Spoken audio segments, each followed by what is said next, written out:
Well, the general perspective that brought together all this idea of social anarchism was also their perspective, for example, of popular power. How the idea of popular power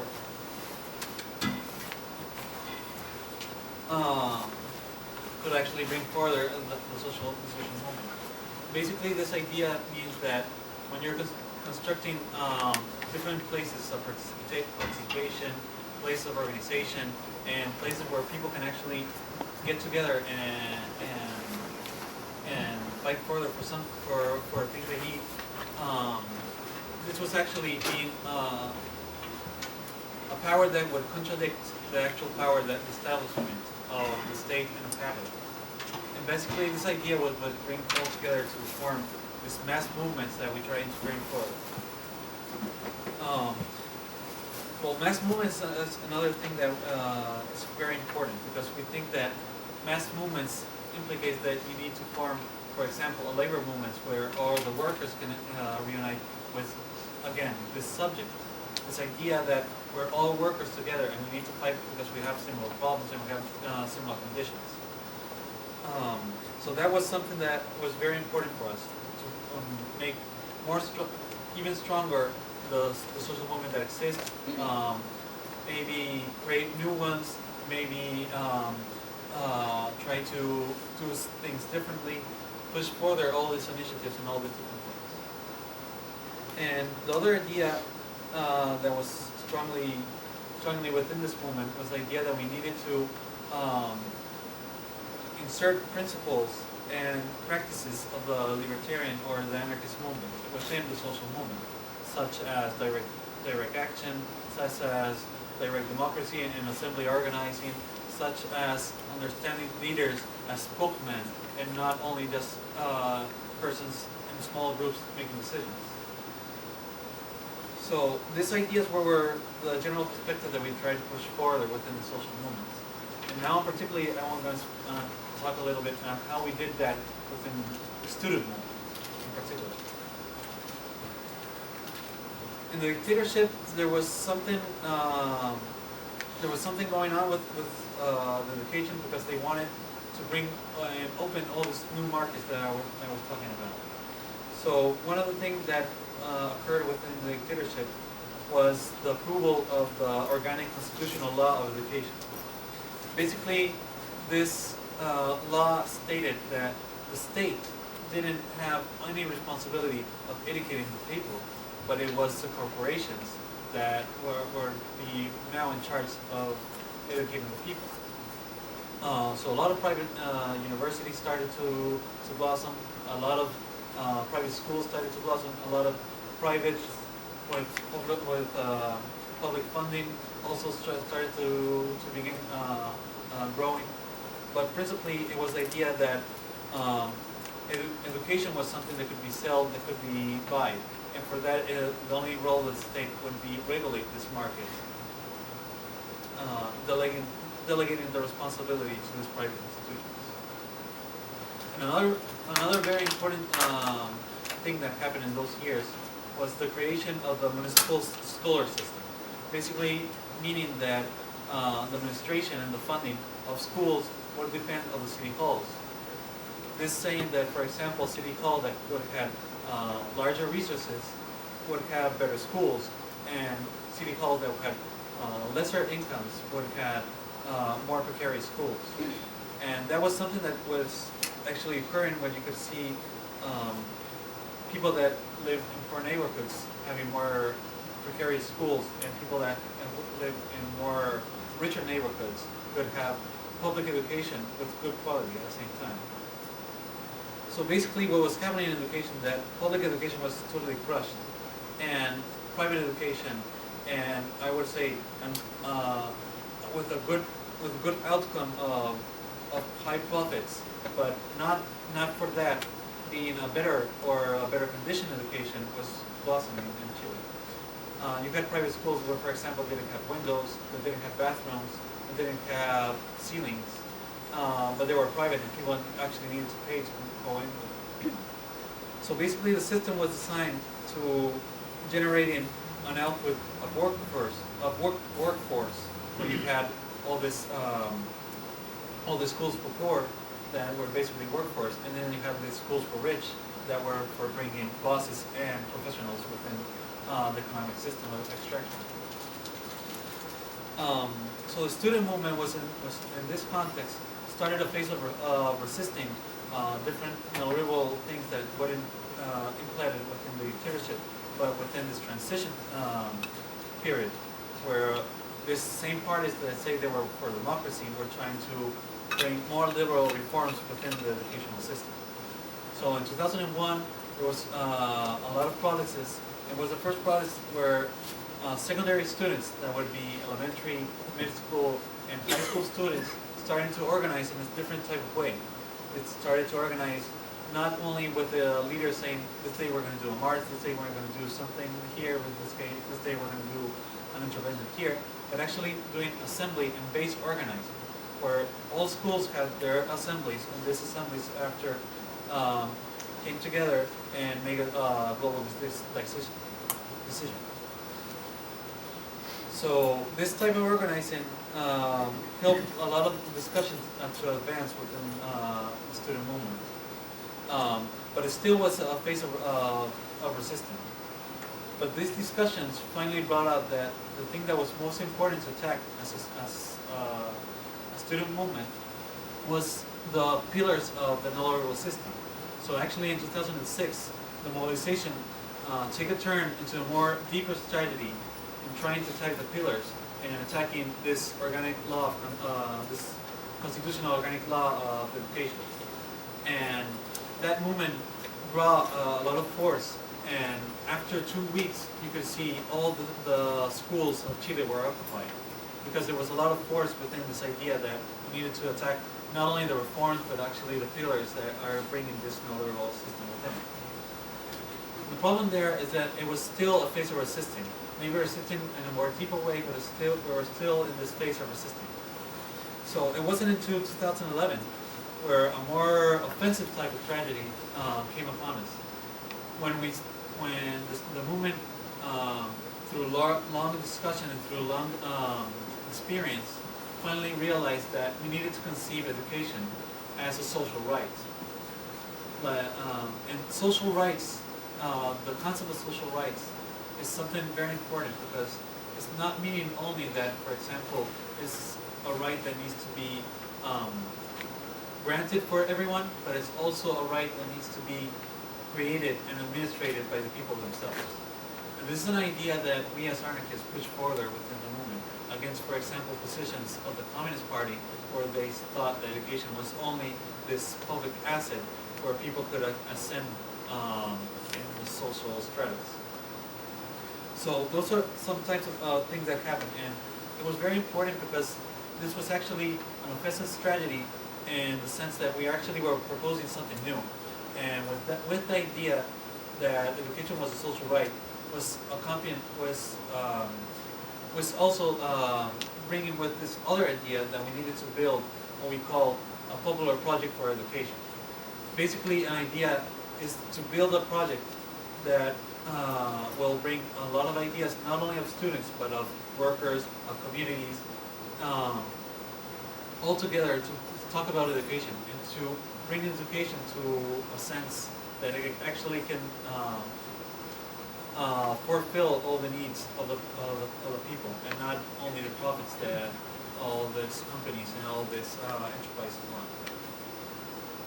So that was the offensive tragedy that the movement had at the moment. But that movement in 2011, it was massive. We had 1 million people over the streets in Chile. We had a lot of mobilizations. We were occupying school and having strikes in school for 6 months, 8 months, even to 9 months.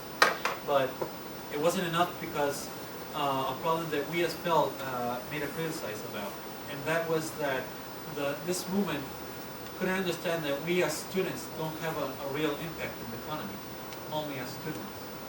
And the only way to actually bring the government to want to negotiate with us, and actually that we can win our demands in that moment, was to unite with the workers. The workers are the only force that could actually bring an impact within the economy, and be a force that would that would make the government negotiate with us. The idea didn't progress enough to us to actually win it, but it's an idea that's right now very installed within the movement. So actually in 2013, there was a great protest that we organized with the port workers, with the mining workers, and with different communities around Santiago and around along various cities to make a national day of protest for education. So there was pickets in the main streets of all the cities of Chile, all the main cities of Chile. There were all the dock workers to detain all the exportations that this primary economy, this economy of extraction really needs to get out of the country. And at the same time, there was a lot of mine sites that were shut down as well. So this was like the first step that we're given to a more multi-sectoral idea of how demanding for education. So that's basically what we were been doing within the movement. Talking a little bit more from Phil.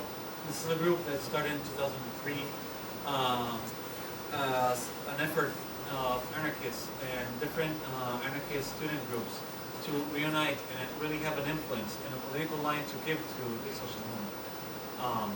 Given a more perspective of class struggle within the student movement, given our perspective of what was needed to do, but all this in basis of a program, of a political line, and also in concepts of strategy and practice. So, from being just a small group of maybe 5 students listening to punk rock in one room, we're now, at least in Santiago, we're 150 people that actually participate in FEL, and we're 500 in the national scale in all the major cities of Chile. So the only way that we could actually do that, it was like this, within this discussion of politics and how we as anarchists put politics within the social movements in terms of tactics and trend. Not only discussing what we thought was necessary to do, but actually criticizing ways that things were doing before, like bureaucratic structures that the movement had in one time, how to put base work and base efforts power to these local assemblies to be actually controlling the movement, the necessity to have mass mobilizations, the necessity to have, for example, this unification with the workers. So that was like something that we're trying to push further and further within it. With that and all that ideas within the social movement, now the perspectives that we're trying to push forward are basically this idea of the popular educational project, the idea of multi-sectorality, when you have multiple sectors, not only students, but you have workers, community organizing, fighting for the same demand, a transversal demand as education, as could in the future be healthcare that's also privatized in Chile, as a pension system that's totally privatized in Chile, and other demands that we want to push forward. Also community control, that's also a strong idea within this communist libertarian movement. The idea that communities need to be influenced with, or have an influence within schools and within the curriculum and within administration, and why is a school in this community, and what is it doing for the community. So these are basically some ideas that we're putting within this more like student movement. Also, a lot of efforts that we're starting to do right now are going within the labor movement. And the labor movement has been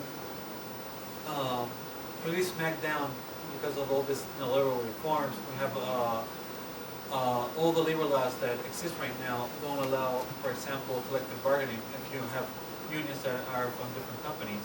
And there's a lot of restrictive law about how labor or unions are to be organized. So in this context, and with 2 major unions being totally cooptated by these transition parties, is that we have tried to push further a more direct democracy and more combatant type of unionism within the labor movement. So for example, a place where this idea of social insertion has grown strongly is within, for example, the construction workers, where anarchists were actually very important in the construction of this new type of unionism, of this union is called the SINTEC, Sindicato de Trabajadores de la Construcción.